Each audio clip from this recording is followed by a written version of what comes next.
Neželáme si to. Ešte raz predstavte. Len na kratučko by som vás chcel osloviť. Neželáme s tým Šimanekom. Ako to bolo, prosím vás? Pán Kán.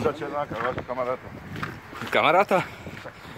No ale však s tým Šimanekom, či ste tam boli, či ste tam neboli. Však dávam vám priestor. Ja som sa vás pokúšal nájsť. 20 článkov ste napísali a prvýkrát sa ma niečo pýtať. No tak, máte priestor, veď mi povedzte. Nie, stojíte za to. Nie? Však boli ste pri tej vražde Šimaneka, alebo neboli? Neobťažujte. A komu sa vyjadríte? Boli ste pri tej vražde Šimaneka, alebo nie, pán Kán? Boli ste pri tej vražde? A pri vražde Kohuláka? Prosím vás, pán Mega, vám nestačí raz povedať, aby ste neobťažovali. Ďakujem. Pán Kán, dostávate priestor na vyjadrenie, môžete sa vyjadriť. Mali ste si dať priestor predtým, nie teraz. 20 článkov ste napísali. Však dobre. Ani ste sa ma nič nespýtali, pán Mego. Tak teraz sa vás pýtam, môžete povedať všetko. Mali ste sa ma skorej pýtať. A prečo nie dnes? A nie na ulici, pane. A kde? Priestor ako učení. Však dostávate priestor, pán Kán, tak Mali môžete. ste sa ma predtým pýtať, keď ste 20 článkov písali. A teraz? Vy nemôžete na to reagovať nejakým spôsobom? Vy ste úplne nezávislý novinár, pán Mega. Ale zabudli sa nejaké pravidlá. Však ale môžete sa vyjadriť, či ste boli pri vraždách. Ako určite sa vám teraz nebudem vyjadrovať. A boli ste pri tých vraždách, ktoré opisuje Černák? Samozrejme som nebol. Ani pri jednej? Pokoj, pán Mega. Aj pri Šimanekovi? 20 článkov ste napísali a teraz sa ma pýtať. A pri vražde Šimaneka ste boli, či neboli? Vôbec nie? Ani Kohuláka? Alebo v Grolmusovcoch? A Škubla, tam ste boli? Tam ste tuším mali byť na tej Pán diaľnici. Mega, neobťažujte klienta. Nerozumíte po slovensky, vy ste ugrofinec alebo čo?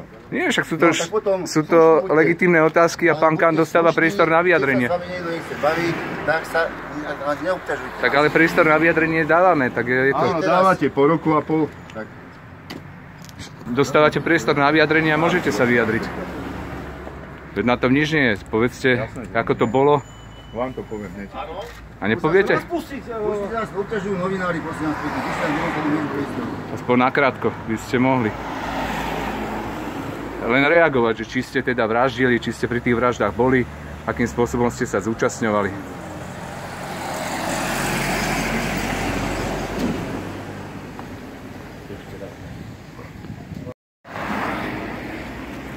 Pán Kán, ako prebiehala konfrontácia?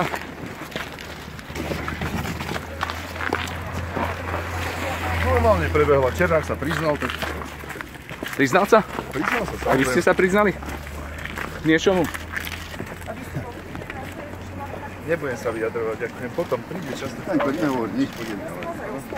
Ja viem. Teraz nie je v tomto šťastie. Ani v ostatných vraždách, pán Kán? Nie, určite. Teraz momentálne nie. Čo sa týka toho, čo hovoril pán Sklenár o tom, že dávate peniaze... Nebudem sa vyjadrovať. Ja sa mám vyjadriť buď. Príde doba. Ale prečo? Na čo čakáte? Však môžete už teraz povedať. Poviete mi, kto vás sem zavolal, pán Mego? No však nikto, však prišiel som sem, lebo... Náhodou. Nikto tak nebolo, pán Mego. Hej? Však o to nejde, hádam. Či ide o to? Na jednu otázku, kto vám dal informáciu, dneska bude úkon? No, viete ako? No, skončili sme, Čo sú to za informácie? Že v pohode, nie? Však nič sa zle nedeje. Tak Mikuláš Černák potvrdil v podstate, že skutku sa dopustil on spolu s Jánom K. Ján K. pri konfrontácii všetko poprel. Trošku začali hrať emócie, vyšetrovateľ potom konfrontáciu ukončil a to je v podstate všetko. Tie emócie sa týkali čoho? Čo sa tam odohralo? Akých miernejších vzájomných invektív, hlavne zo strany pána Kána. Čo to spôsobilo?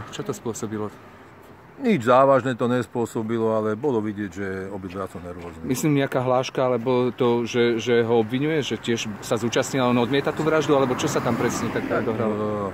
Ján K.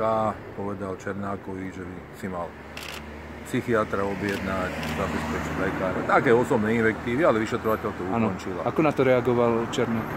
Kľudne povedať, že k tomu sa vyjadrovať nebude.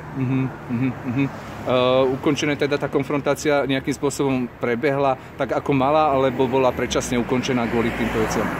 Bola ukončená na základe otázok, ktoré sa zodpovedali, každý si podal svoju verziu a vyšetrovateľ ukončil ako postačujúce. Ako dlho to asi trvalo? Celá konfrontácia, možno pol hodiny, je zaznamenaná aj na videu, takže nie je tam problém žiadny. A priznal sa, teda úplne v plnom rozsahu odmietol niečo, alebo vlastne od nejakej časti priznal? Janka popiera úplne všetko, hovorí, že Černák si vymýšľa a Černák popísal podrobne, čo sa udialo. Takže akým spôsobom sa tam mal Jan Kan zúčastniť na tej vražde? Áno.